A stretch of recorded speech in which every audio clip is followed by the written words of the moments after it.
2 Samuel pasal 13, Amnon dan Tamar. Sesudah itu terjadilah yang berikut. Absalom bin Daud mempunyai seorang adik perempuan yang cantik, namanya Tamar, dan Amnon bin Daud jatuh cinta kepadanya. Hati Amnon sangat tergoda, sehingga ia jatuh sakit karena Tamar saudaranya itu, sebab anak perempuan itu masih perawan, dan menurut anggapan Amnon mustahil untuk melakukan sesuatu terhadap dia. Amnon mempunyai seorang sahabat bernama Yonadab, anak Simea, kakak Daud. Yonadab itu seorang yang sangat cerdik. Katanya kepada Amnon, "Hai anak raja, mengapa engkau demikian merana setiap pagi? Tidakkah lebih baik engkau memberitahukannya kepadaku?" Kata Amnon kepadanya, "Aku cinta kepada Tamar, adik perempuan Absalom, saudaraku itu."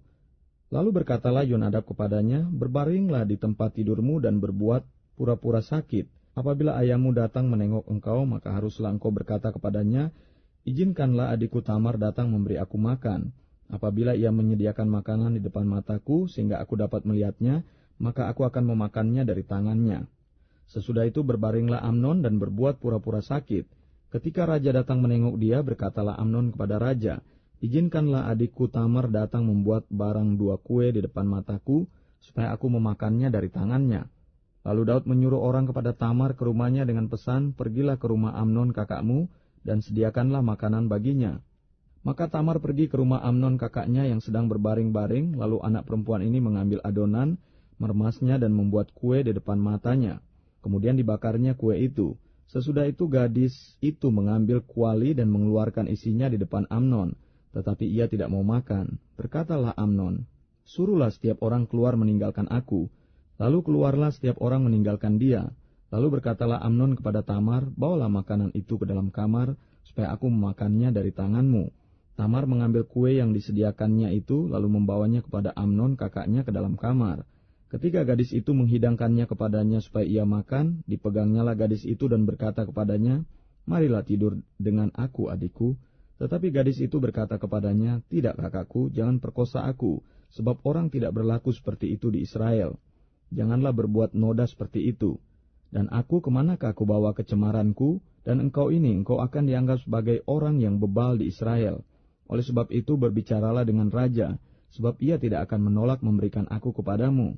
Tetapi Amnon tidak mau mendengarkan perkataannya, dan sebab ia lebih kuat daripadanya, diperkosanyalah dia lalu tidur dengan dia.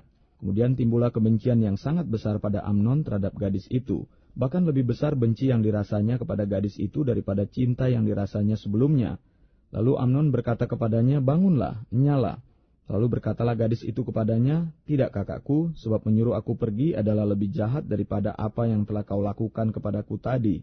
Tetapi Amnon tidak mau mendengarkan dia. Dipanggilnya orang muda yang melayani dia, katanya, "Suruhlah perempuan ini pergi daripadaku dan kuncilah pintu di belakangnya." Gadis itu memakai baju kurung yang maha indah, sebab demikianlah putri-putri raja yang masih perawan berpakaian baju kurung panjang. Kemudian pelayan itu menyuruh dia keluar, lalu mengunci pintu di belakangnya.